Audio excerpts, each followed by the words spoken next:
My upbringing was very tough. I come from a very tough household where I fought a lot as a child, moving from San Francisco, California to Central Oregon in 7th grade, and that was a big culture shock to me.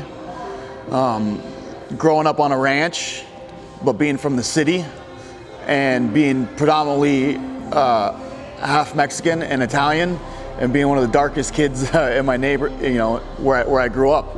So it was a lot of tough love and a lot of fights, a lot of street fights. My name's John Gunnarsson. My record is 36-14-2 as a professional mixed martial artist. I retired, I would say, 5 years ago now. So I discovered MMA on my 20th birthday. My girlfriend at the time knew that I loved boxing and I loved fighting, and there was an MMA fight called Desert Brawl in Bend, Oregon, and she took me on my 20th birthday, and I watched the show and I kind of just fell in love with it. I went to that fight on a Saturday night on my birthday. I started training that Monday. The MMA scene in 2002 was very interesting. It was, you could fight as much as you wanted. There wasn't a lot of fights, but there was fights in Oregon, Washington, California, Idaho, Arizona, and there was one probably every 3 months. So I would try to go to every event. Back then they didn't have really a commission, wasn't involved very much. Matt Lindland and Chael Sonnen had started a show called the FCFF. JT Taylor had started another show called Desert Brawl. Those were two of the major shows in Oregon before Sport Fight came around. And so I would go to those. I would go to shows up in Washington. At one time I had a tag team MMA match in Washington. Dennis Holman used to throw a lot of shows. I'd go fight on his shows where you would show up to, let's say, a church and there'd be nobody there, and you go downstairs, you'd tape up and warm up, and then within a half hour to an hour, there was 400 people upstairs with a keg and just ready to watch fights. The name Ken Shamrock is always gonna mean a lot to me, because when I was coming up and I really wanted my shot at the big show, Ken was the first one to give me my shot. I met Ken in the IFL, was probably 2006, 2005, somewhere around there. He had a tryout, and I went to his tryout, and at that point in time, for the lightweights, more people showed up for the lightweights than the other weight. So he had a hard time picking the lightweight that he wanted to represent his IFL Lions. So at that time, it was between me and I believe 4 or 5 other guys. Well, he wanted to do a tournament and have us all face each other and come out the winner. And I said, look, I'll fight every single one of them right then and right there. Any one of them that want to fight for the spot. And no one wanted to actually fight for the spot unless they got paid for it. And I said, I don't care, I'll just fight for the spot. Because, you know, I was a fighter and I didn't care about getting paid at that point in time. And he loved me, and we've kind of been friends ever since. You made your UFC debut in 2010. How much different was the promotion then than it is now? So back then there wasn't as many shows, obviously.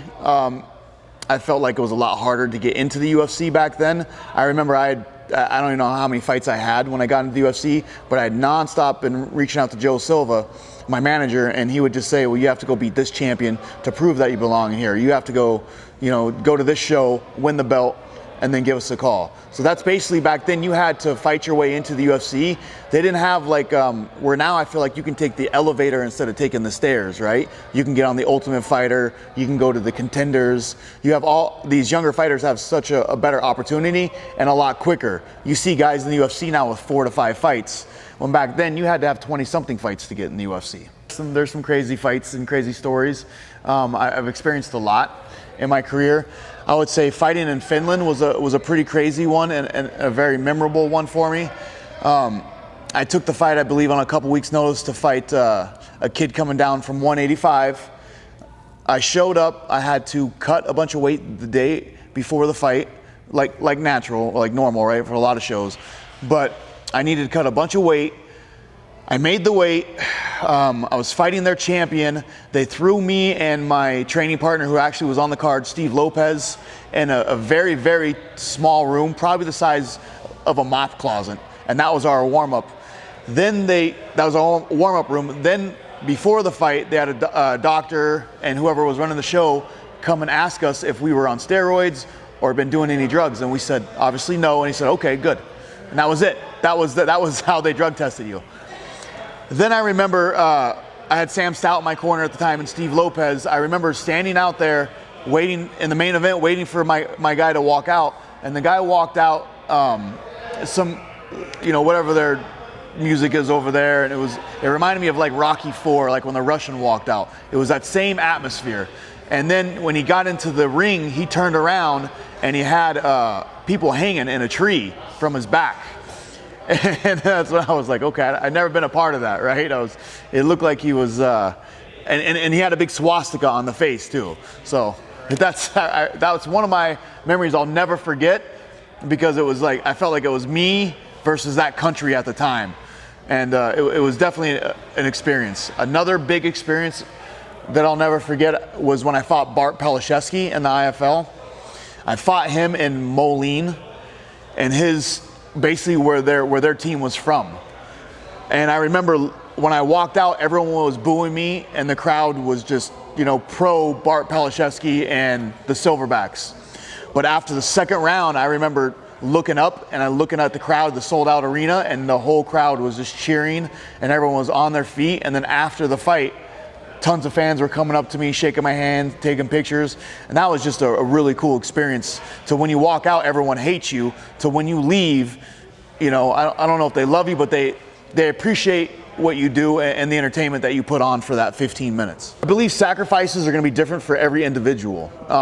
For me, I had a family, and that was really tough living in Vegas, raising a family. The wife at the time was working at the nightclub, so she's up all night, and you got little kids, and if you don't have a family to help you with your kids, it's extremely hard.